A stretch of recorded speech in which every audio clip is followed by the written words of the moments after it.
right, what's up, everybody, and welcome back to yet another episode, a bonus episode. And it's actually not Ask PJ Braun because we're not asking anything. It's just a bonus banter episode with myself, the Lord Braun, and none other than the youngest Mr. USA and longtime Blackstone Labs athlete, Cody Montgomery. What's up, Cody? What's up, guys? Thank you for having me on. How you It's feeling a pleasure today, to bro? have you on. We have you on the big screen TV so we can stare at your handsome face. I can see over there on the little computer. It's so funny too because I was actually just saying that you said he has a handsome face. I think as far as everybody at Blackstone, like we're all mediocre fives. Like me and you, we're fives. We're not that handsome. Cody's like a solid 8 or a 9. You can speak for yourself on that one. I don't know. I've been told numerous times. I don't know if I was told the same way before I had the money in the bank that I'm a fucking off the charts 10. So, but I will say that Cody is absolutely handsome. I think from dude judging dude, bodybuilder, I think Cody's extra handsome compared to the rest of us. Again, I'm gonna keep myself out of that one. He is very handsome. Oh man. So what's up? Trevor, how are you feeling on this one? Should we get Tristan in the room for this? Oh man, is that who we're missing? 1 million views, by the way, on there. 1 million views on that. Maybe we should get The Tristan on massage this. video with Poseidon. Maybe we can get Poseidon. 2 million because then it'll be Cody, me, you, and Tristan. Oh shit. So what exciting news? Anyway, so we're joking around, but we're here for serious stuff. So the reason that we're doing this special bonus podcast is there's been a lot going on with Cody over the past couple years. I mean, so much has happened in a 2-year, really, we'll say 3-year span, highs and lows. And Blackstone Labs has been his really only sponsor, and we want to always be his only sponsor. We love the kid. I always joke around that he's like a son to me. And, he had a meteoric rise, right? So it was 3-time. It's the teen. It's called the Teen and Collegiate NPC Championships. But, he was a teenager going in and just dominating, winning 3 years in a row. And then as soon as he hits 20, shows up at USA's and becomes the youngest NPC Mr. USA ever. I believe he still has that title. And, that is unheard of to win that young. I mean, a lot of guys are winning Mr. USA much, much older in their 30s. I think the sport, and this is no disrespect to all the guys competing right now, has become a little bit less intense because there's all these other divisions now. So you got guys going to Classic, you got guys go to Men's Physique. And so because of that, the bodybuilding division has gotten a little bit weaker the past couple of years. And I know I'm going to offend people by this, but there's a lot of guys that had no choice but to do whatever it takes to be a bodybuilder for as long as they did. And that's why you had such deep classes at the USA's and at Nationals. And for somebody to win at like 20 was just not even possible to be happening. And so now you got somebody that comes in at 20 years old, wrecks everybody, and goes jumping right into the pros at the top of the world. And, I had said, I go, look, man, you're starting at the bottom now. And there was a lot of people that were, they were not, I don't want to say that they were like kissing his ass for the wrong reasons or hyping him up for the wrong reasons, because some people just believe, what they're saying. But there was a lot of people that were like, oh, you're going to go in and you're going to win the Arnold, or you're going to place top 3, place top 5. And I said straight up, I go, look, if you place top 10 at the Arnold, that's fucking amazing. You're a child still going against giant grown men that are all 15 years older than you. I mean, Dexter Jackson is going to be on stage in his 40s against you. You're going to be going against monstrous guys. And you're still a baby. It's a big baby, though. Yeah. Well, he wanted to go and do it. He got a lot bigger, pushed his size a lot, and that is when for Cody, I know he realized at the time, like, damn, I still have a lot of work to do as a pro bodybuilder, and did the wise thing of taking some time off. And then when you went and took time off, a lot had happened that I don't know how much people know, or I mean, I know everything, of course, but I mean, I wanted to bring you on because all of a sudden you're back, but I wanted to talk a little bit to the fans and to the Blackstone community about where you went, what you've been doing, and how you got back. And, of course, I'll add in my stuff as we go along with it. Yeah. Well, I appreciate all the kind words and the intro and everything. And, yeah, I mean, it feels really good to be back. It's been a very long road, as you said. It's been, I think I made a post. I think it's been something like 30 months or something, or 35 or 30 something months since I had been on stage. So it was like, 2.5 years since the Arnold. So even just like getting ready for the peak week and, getting like packing my bags and everything, I was like, man, I have not done this in so long. I was extra nervous a little bit just because it had been so long. It felt like clockwork before that. Before that point, I competed I want to say almost 10 months, since I was 15. So taking that much time off definitely, as everyone knows, life kind of hit me and it hit me pretty fast during the time off. I started to enjoy life and then become a regular human being, and then all of a sudden I became a father, and I moved to Florida. I moved away from Texas. A lot changed, and it happened so fast. I feel like, especially after USA's. I mean, honestly, looking back, going straight into the Arnold, I was kind of crazy. Like PJ said, like I'm a winner. I want to win. I want to do well.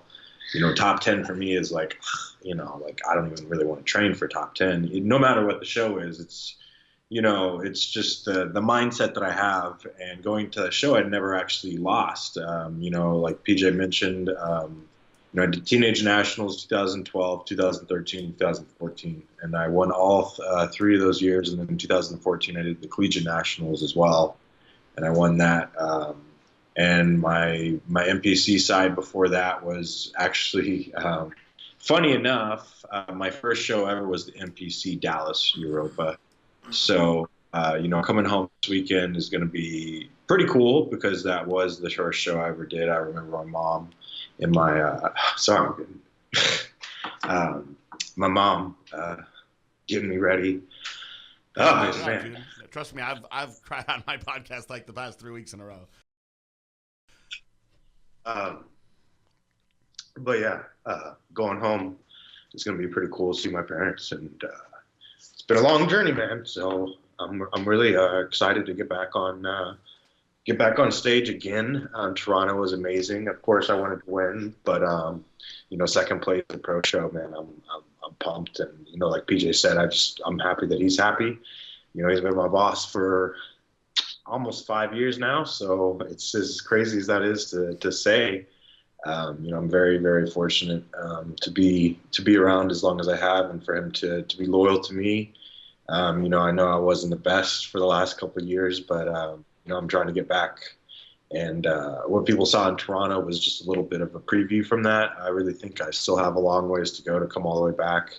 I came back to San Antonio, I want to say 3 months ago, maybe 2.5 months ago. I was about 2 months out from the show, about 8 weeks, 7 weeks, and decided to make the big change to come back to San Antonio to train in my old gym, train with my old training partner, Roland, and get back in my groove.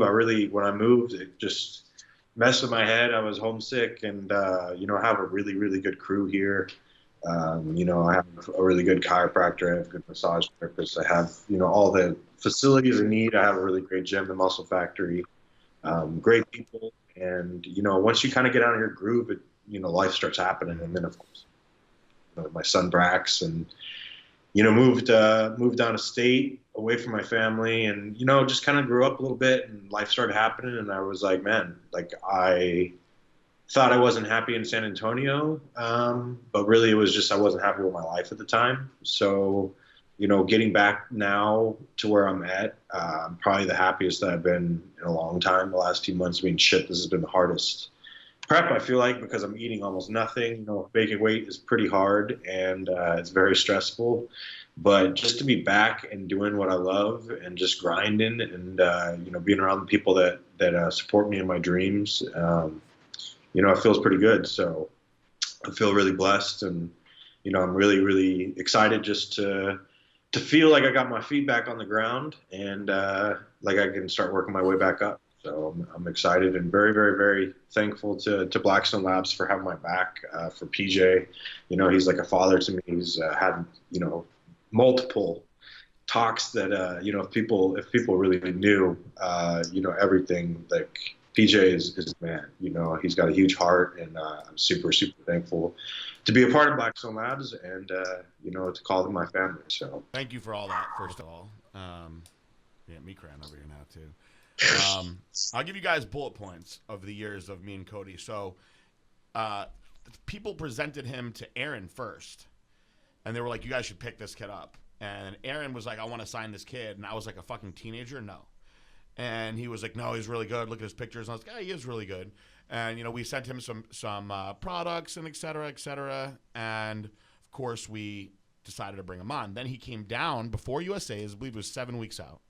And he was doing cardio one morning. It was a Saturday morning. He said, "Will you please come take my pictures for me to send to Chris Aceto?" And I said, "Sure."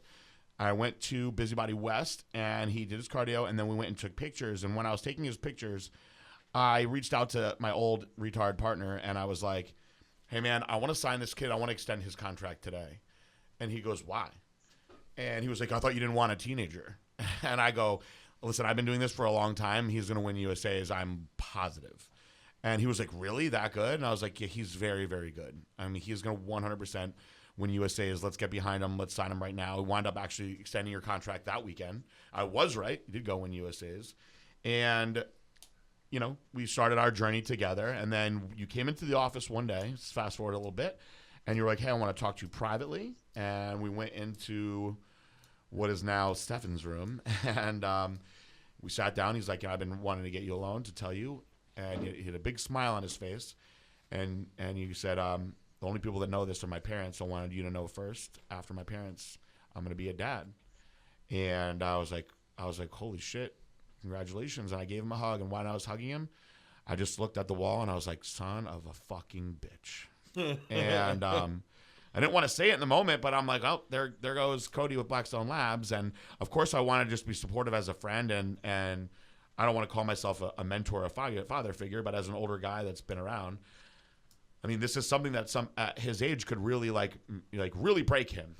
It's not something you could look at it as a make or break, because back to my old idiot partner, when he had a child, it made him a much better human being. He became a harder worker because he was like, "Man, I got a mouth to feed." It made him grow up a lot. So I was hoping that could very well happen to Cody, but I knew it's a freaking huge responsibility, man, especially that young. You got a lot of growing up to do. This is going to change his life forever, which it did. And that is when we had our talk at the Arnold a little bit later, where I was like, "Look, man, you're a freaking champion. Get your shit together and go back to being a champion. I support you no matter what. Don't let yourself get too sidetracked. You have so much going for you." And then eventually we had what was our final big talk, was when Cody relocated back to Texas, and he was concerned that I was going to be upset.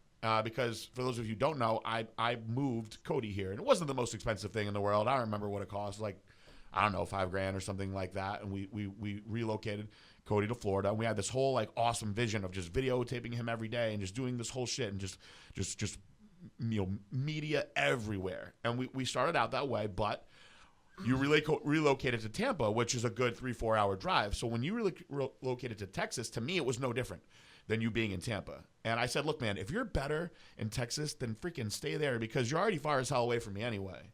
I wanted to, at first my vision was for him to be next to me every day. And, at that stage, if you were going to thrive there, I wanted you to thrive. And I told Cody, I said, "Look, man, you're 22 years old now. You're making more money to bodybuild than most firemen and police officers and school teachers are going to make in their 40s, right? And you have all these other things that you can do to spin off of that from bodybuilding, whether it comes to your apparel or whatever media you want to do, any kind of projects that you can do by being Mr. USA, by being a pro bodybuilder, by being in the spotlight. For the next 10, 15 years, that if you're smart and you invest and you put it away, you could be living an incredible life when you retire early, do all the things that you want to do, but you have to seize the moment now." And I said, "Forget about Blackstone Labs. I've obviously shown that I care about you as a person and somebody that I love like a son, that, you disappeared for a year. I never changed my opinion on how I feel about you and what I want to do with you. I just want it for you as a person to just be your best." And I fucking love bodybuilding still. Whether I've been off the stage since 2012 or not, I love bodybuilding. And you're a goddamn good bodybuilder. Just go and be a good bodybuilder.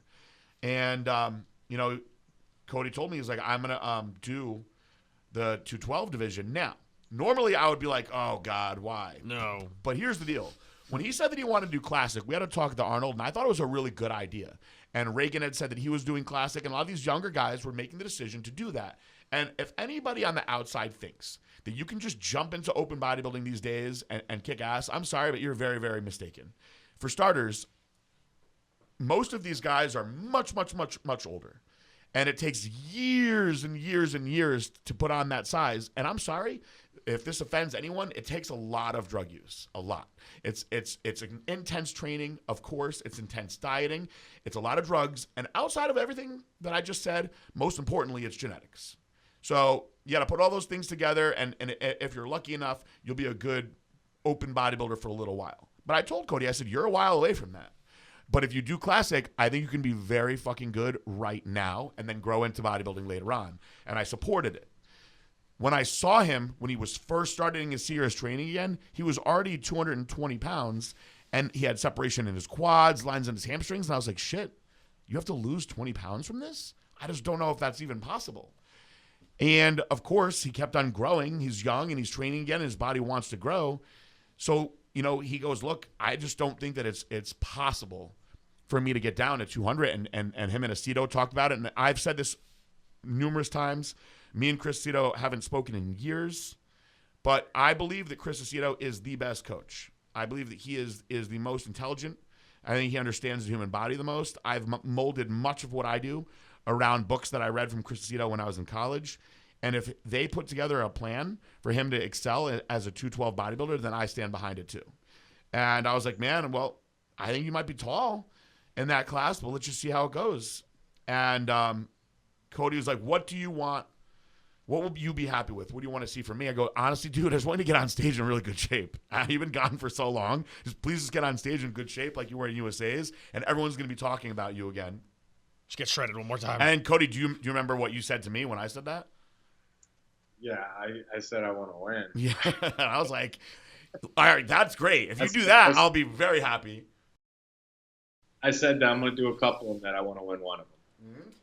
That I would be happy with top three, but that I really want to, I want to win. I want to win one because of course. I want to win all of them. And that's the mindset you've always had, and that's a true champion's mindset.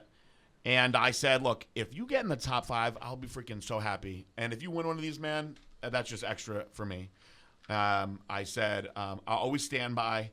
I put it in his contract that I will match your prize money at any show that you do, and I'll keep that going forever. And just go in there. I support you, no matter what. Just come in shape. Whatever placing you get. And then he goes in there, gets a second place in what was considered a somewhat controversial second place because I was not there. When you break it down pose to pose, there were poses that Cody won and there were poses that Zane won. Zane is a very, very, very, very good bodybuilder, and he was in outstanding condition. I do think that if Cody was darker, I think that would have affected his placing. I think he could have filled out a little bit more, but I also think that was his first time back from being gone for so long that it was going to be a bitch to make that weight, which I know it was because he showed me pictures of himself a few days out at 220, and I was like, geez, I don't know. I was like, I just told all the guys because I can't show his pictures or post his pictures. I was like, I really hope he can lose this weight in the next couple of days. Did it. And I saw pictures of Cody right after the show, and I'm like, see, now where we're at now is where he's going to go in and start winning shows because now his body's ready to get crisper. And now I think where I was like, I just want him to make a top 5. I honestly believe that, Flex is my boy, and Flex is an amazing Olympia, and he'll probably stay Mr. Olympia for a little bit longer. But now I think I might have a 212 Olympia on the roster here coming up. And I told Cody, like, look, you can stay in this division. You can grow into classic. You can grow into bodybuilding. I want you with us no matter what. So I would like to extend your contract. And I know that you want to stay with Blackstone. You're happy here. We're all family here. So let's extend the contract for a few more years. And I said, let's put you in front of more people. I'll get you in more shows. I'd like you to compete as much as you can. I'll take care of it no matter what. I'll always have your back. Just go out there, keep representing us, keep doing what you've been doing, and just get your face out there more. And, Cody was like, hey, man, if you want me to get in more shows, I'm happy to do more shows. And, of course, I'd like to stay with Blackstone. And, that was part of the reason why I wanted to do this in video and everything else for everybody because I think people will be excited to hear that. We always say, I put it on a damn shirt. My motto is loyalty is everything. and I've been loyal to Cody. He's been loyal to me, and now we're going to extend this where there aren't a lot of people that have been with companies that long anymore in this day and age. You know, people jump around, and I get that. You know, I do. But I think for a company to stand behind an athlete and an athlete to stand behind that company says a lot of the character of the company and of the person that the company's supporting. And so we got a few more years now, guaranteed, because everything's all locked in. And Cody is going to be competing soon. Yes. How many days out are we? 5 days out 5 days out. 4 days out from weigh-ins. Yep. So Cody, guys, if you guys love Cody, he's with us for a few more years. It's all set. We extended the contract. We're very, very happy. I'm super happy to keep you going. I want you to be here forever, and we'll keep growing. And hopefully, I can keep on selling these products and keep putting out cutting edge stuff to keep people as excited with the brand as they've been for the past 5-6 years. Where people call us the cool brand. I think we've got cool athletes. I think that you and Reagan are the two young guns right now that everybody's talking about and everybody wants to see, for the next 5-10 years, like where you guys are going. There's a new crop of good guys that are coming in right now, but there's not a lot of talk on that many guys outside of you and Reagan. So, it's a lot of people were hard on him for leaving the open division. I think he made a really great decision. I don't know how hard people were on you. I mean, maybe you caught more negativity. When I went to Classic, I think I was a lot more negative. Now that I'm in the 212, I think people, because bodybuilding, most of my fans are bodybuilding based, kind of like, have that in their heart. So there's a couple people bummed because they wanted to see me in Classic, but most people are pretty happy with 212. I just am happy because I like how I look, and that's the most important. I love how you looked. I really did. I think that, you know what? I guess you're just not that tall because I think there are some taller guys now in 212. I was 223 on stage. Yeah, well, that's the thing, guys. He's going to be able to, by the time the Olympia comes around, his body gets accustomed to being at this weight. At the Olympia, you get to weigh in on Wednesday. So, I mean, I don't see why you wouldn't be 225 on stage, hard as a friggin' rock, So you get on stage at 225 as a open bodybuilder, and you're going to be a little bit of a smaller guy. In Classic, what would you have to weigh? 200 or less. Freaking 25-pound difference. I mean, it's just a monstrous difference. Yeah. I would honestly, just so everyone has the idea, honestly, I thought if I came down that hard too, because of course you can lose muscle. I could get to 200 pounds, don't get me wrong, but I really think my waist is not like the tiniest little thing. And when I start dropping my taper in my legs, my waist looks a little bit bigger. So I'm not like the most classic physique. I have aesthetics, don't get me wrong, but I'm not like one of these genetic freaks that has like a 2-inch waist and all that. So I think it would, if I did come down to 200, I think people would be disappointed with how I look, and that's not what I want. And you have very round muscle bellies, and you have good deep insertion points, and I think that cutting down more and more and more, you're going to lose that roundness, and it'll with the aesthetics, the good aesthetics that you do have, I think it would throw that off a lot too. So I think this weight wound up working out so much better than I imagined, maybe even better than you imagined. I think that when you hit your back double by at the show, people were blown away. I mean, that shot was so nasty. And I know that you can be even drier and crisper. Yeah, I was gonna say I'm gonna go on record now that I'm gonna be better for Europa for sure. Everyone will see that. I think that at this point we've said a lot. We don't want to drag this on forever. We just wanted to get our exciting news out of welcoming and congratulating Cody on his show. We're super happy to have you back. We're not back. We're having you staying with Blackstone Labs for a few more years. You can't be back if you never left. Yeah, I never left, right? Don't call it a comeback. That's right. I want to say you definitely looked absolutely ridiculous at Toronto, man. I thought you looked great. Thank you. I really think, for Dallas, I think I'll be like 5% better, or 10% better. And I think the weigh-in is going to be a little bit different. So I'm a little bit nervous about that because it is a 5 p.m. weigh-in instead of in the morning. But it's a 2-day show. So by final Sunday, I'm going to be, a different person than when I weigh in.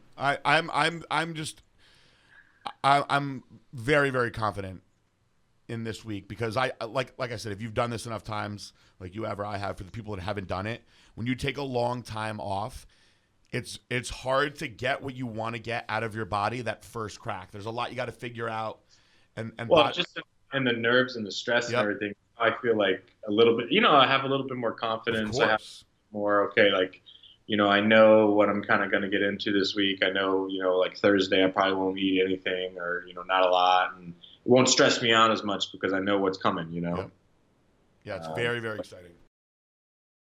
Pumped. I'm going to get up there and represent Blackstone Labs as the best I can. Well, do you have any final words for our listeners before me and Josh take us home? Well, I just want to say thank you so much to Blackstone and to PJ, and of course for this new contract extension and everything. I can't say thank you enough. And we are just getting started with this, starting from scratch. Everyone that's following along in my series, I appreciate everybody.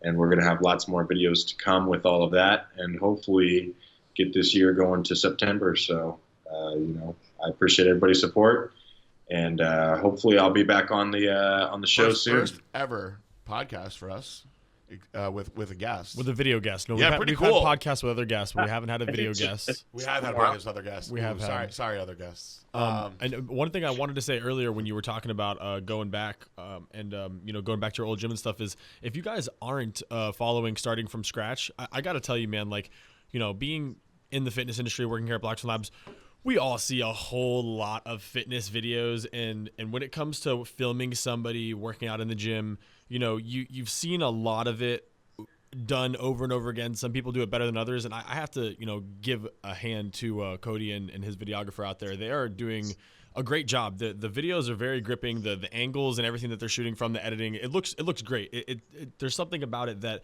makes it feel more like a real life thing than just we're hitting arms today, so go and if you haven't seen any of the Starting from Scratch videos, go ahead and on our Blackstone Labs page here on YouTube, just go ahead and click one of those, whether you watch the first one or the last one. I mean, it's good stuff.